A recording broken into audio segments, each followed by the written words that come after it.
পাইকারের আলু আমার গাড়িতে আছে 11 টনের মতো। সকাল 6টার সময় এসে আমি কখন এখন বাড়ি দেবো আমি নিজেও বলতে পারতেছি না। এখন গাড়ি রাখি দিতে হবে না থাকতে হবে তাও বলতে আমি পারতেছি না। পাইকারের বাসা ডিমলা।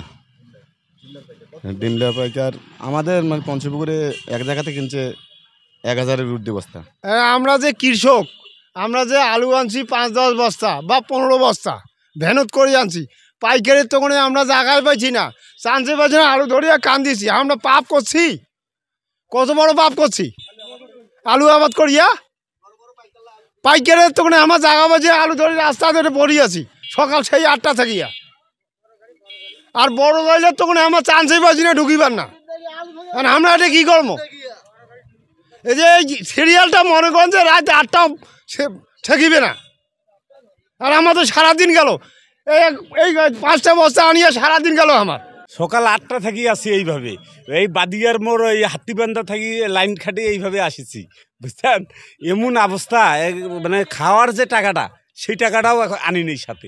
জানি না তো এত সিরিয়াল খাটির লাগবে। এই 8টা থাকি এখন বাজেছে 2টা। মানে আলু নিয়ে যে এত ইয়া পড়বো এইটা তো আমি কল্পনাও করি পাইনি। ভাড়া কত মনে করেন এই 500 টাকার মতন, 450-500 টাকা ভাড়া। এখন এই সকাল থাকি 2টা বাজে গেছি, এখন যে আরও কয়েক ঘন্টা লাগবে সেটাও তো কবার পাচ্ছি না, বুঝছেন? আলু তো প্রচুর আলু, এখন পলেস্টার আলুর বাজার নাই টাজার নাই, আলু সবাই পলেস্টারতে রাখি দিয়ে দিচ্ছে। এগুলো পাইকারের আলু আমাদেরকে ভাড়া করছে, আমরা নিয়ে আসছি। 88 বস্তা গাড়িতে আমার আছে। জ্যাম তো ভাই পুরা সকাল থেকে জ্যাম কাটতেছি, সব আলু পুরা জ্যামে ভরা। আমি মোহাম্মদ আব্দুল সত্তার, জেনারেল ম্যানেজার অঙ্কুশ সিডাইন হিমাগার। আমরা বিগত এই মাসেরই 19 তারিখ থেকে আলু সংরক্ষণ শুরু করেছি। এবার গত বছরের তুলনামূলক আলু প্রোডাকশন বেশি।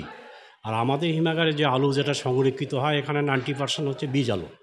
তো বীজ আলু আর একটা সমস্যা হয়েছে যে প্রথমে একটা গুজব ছড়াইছিল যে আমরা 200 কোটি টাকা অ্যাডভান্স নিচ্ছি, কিন্তু এটা একদম সম্পূর্ণ মিথ্যা।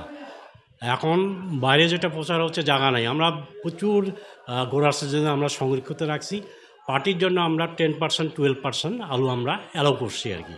তবে আমাদের প্রায়োরিটি হচ্ছে আপনার গোড়ার্সের দিয়ে ভরে গেলে আমরা পার্টির আর আলু নিব না। আমাদের এইটাই হচ্ছে আমাদের শেষ কথা আর কি। এটা যেহেতু বীজ হিমাগার, কৃষকেরই হিমাগার, কৃষকের সাথেই হিমাগার প্রতিষ্ঠিত হয়েছে, মিনিস্ট্রি অফ ফাইন্যান্স এটা বীজ হিসেবে ডিক্লেয়ার করছে। কিন্তু আমাদের লক্ষ্য হচ্ছে কৃষককে সেবা প্রদান করা, আমরা করতেছি এবং সেটা চলমান আছে। এবং আমরা অবশিষ্ট যেটা মাল আসবে আমরা 90% আপনার কৃষকেরই অগ্রাধিকার ভিত্তিতে আমরা সংরক্ষণ করব।